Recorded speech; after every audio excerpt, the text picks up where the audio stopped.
Okay, in this lecture module on supply and demand, we're going to look at the market for pizza in Sunset Park, Brooklyn. The idea is to cover consumer surplus, producer surplus, the sales tax wedge, and the deadweight loss to society due to government intervention. So we start with perfect competition, perfect factor mobility, no government intervention, the market's the most efficient way to allocate resources. So because the market's the most efficient way to allocate resources, we're maximizing consumer and producer surplus. Let's see that. All of these demanders, willingness and ability to pay in the market, would have been willing and able to pay a greater price than the market clearing price. Again, all of these people would have been willing and able to pay a greater price than the market emerged optimal clearing price. So this is known as consumer surplus. Then, all of these suppliers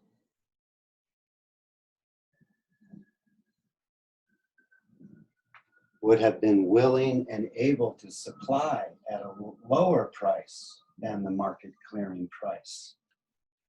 So that maximizes producer surplus. So perfect competition maximizes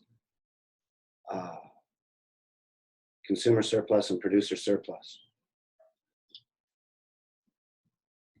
And later we'll be discussing how government can improve upon market outcomes. Sometimes the market can't provide something which is deemed socially necessary, and that's called a public good. And the most common example in public goods is national defense. And again, not all economists agree on this.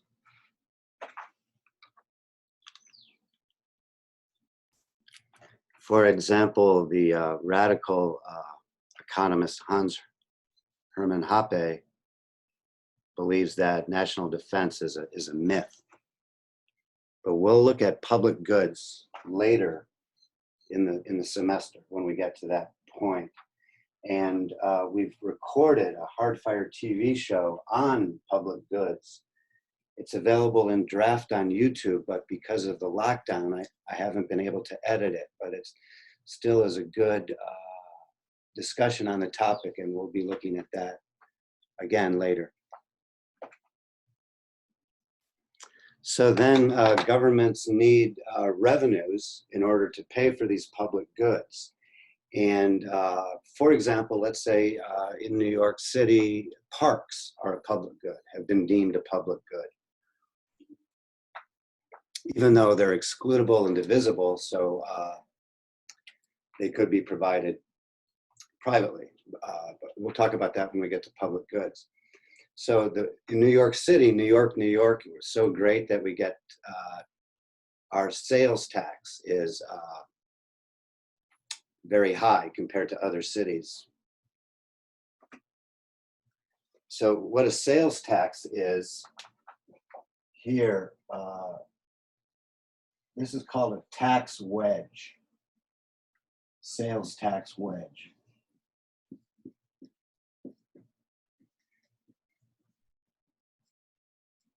And the sales tax is a percentage of the transaction. So you'll see where the sales tax meets demand. This is the price the demander pays. You'll see where the sales tax meets supply. This is the price the supplier receives. And then the difference here, this box here, these are the government revenues. Those are the government revenues that go to the state for public goods. But I should mention that a stylized fact is that, in general, public labor union members make more money than everyone else in society on average. The special positive rights that labor unions enjoy means that they get a higher than market wage. It's a good source of political patronage. So here's where the sales tax then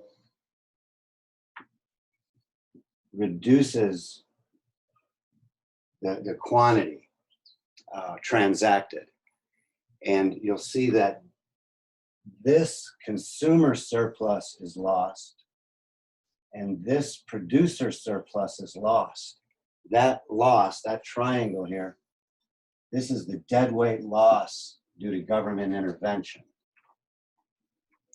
And also it should be noted that there's also a reduction in absolute standards of living because all of this is not transacted.